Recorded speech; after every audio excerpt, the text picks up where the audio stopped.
apa yang disampaikan Pak Ganjar ke publik sore ini adalah kesepakatan saya dengan Pak Ganjar sejak awal, bahwa saya pada saatnya yang tepat nanti pasti akan mengajukan pengunduran diri secara baik-baik.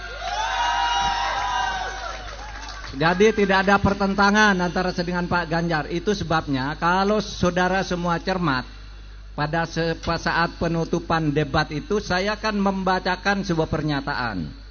Saya berterima kasih kepada Pak Jokowi yang telah mengangkat saya 4,5 tahun yang lalu sebagai Menko Polhukam. Dan saya percaya dia punya niat baik untuk rakyat ketika mengangkat saya sebagai Menko Polhukam. Dan saya membantunya. Sekarang pun saya bersedia bersama Mas Ganjar untuk melanjutkan tugas-tugas, karena menurut saya Pak Ganjar adalah calon presiden yang betul-betul pro rakyat. Nah, jadi saya sudah memberi isyarat itu. Tetapi kenapa ini tidak dilakukan sekarang? Karena begini, satu, menurut aturan itu tidak dilarang. Dulu yang tidak dilarang itu ya menteri, terus pejabat-pejabat pusat lah. Tapi menjelang Pilpres yang kemarin ditambah lagi aturannya, bahwa wali kota pun ya tidak harus mundur gitu kan, aturannya ditambah. Padahal itu aturan lama yang hanya menyebut menteri dan pejabat-pejabat tertentu. Tapi tidak apa-apa. Yang kedua, saya juga ingin memberi contoh. Kalau saya ini menjadi calon wakil presiden, masih merangkap apakah saya menggunakan kedudukan saya untuk memanfaatkan fasilitas negara atau tidak. Ini sudah 3 bulan saya lakukan. Saya tidak pernah menggunakan fasilitas negara. Saya masih berkantor di Polhukam secara rutin.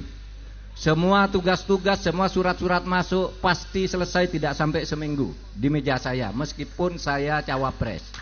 Dan saya minta kepada pemerintah daerah yang kenal baik dengan saya, jangan menjemput saya atau melayani saya kalau saya ke daerah. Karena saya tidak mau menggunakan jabatan saya itu untuk menggunakan fasilitas kepemerintahan. Betul. Maksud saya ini agar ditiru oleh yang lain. Bagaimana kalau menjadi calon presiden, lalu calon wakil presiden, jangan mau dijemput oleh pejabat daerah, jangan mau diantar, jangan mau didampingi. Hanya minta pengamanan saja kepada Polri. Oleh sebab itu, saudara, di daerah-daerah ini banyak teman baik saya. Banyak juga yang saya promosikan, ada yang menjadi Pangdam, ada yang menjadi PLT gubernur, ada yang menjadi pejabat bupati wali kota. Semuanya saya bilang ke staf, kalau saya datang ke daerah dia, jangan hubungi dia untuk menjemput saya atau berkomunikasi dengan saya atau menjamu saya. Jangan hubungi dia. Kasihan dia nanti dipecat kalau menghubungi saya. Oke. Mantap.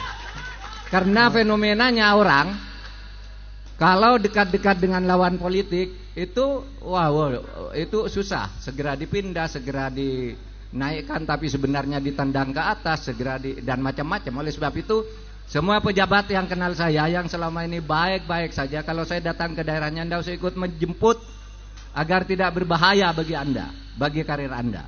Itu yang saya katakan. Kemudian itu ternyata situasinya tidak berimbang. Pihak lain tampak menggunakan jabatan. Betul. Jemput, diantar dan sebagainya. Malah yang terakhir ini menteri-menteri yang tidak ada kaitannya dengan politik juga sudah ikut tim sukses. Tabrak! Siapa itu? Singkat, itu iya kan? Betul. Oleh sebab itu, saya kira percontohan saya sudah cukup. Tinggal menunggu momentum, karena ada sesuatu tugas negara yang harus saya jaga. Jangan sampai kacau apa yang sudah jadi, harus saya jaga dalam rangka transisi. Dan saya menghormati Presiden Jokowi yang mengangkat saya 4,5 tahun yang lalu dengan penuh ketulusan. Dan berdasar ketulusan yang seperti itu pula saya sekarang akan meneruskan tugas-tugas itu bersama Ganjar Pranowo.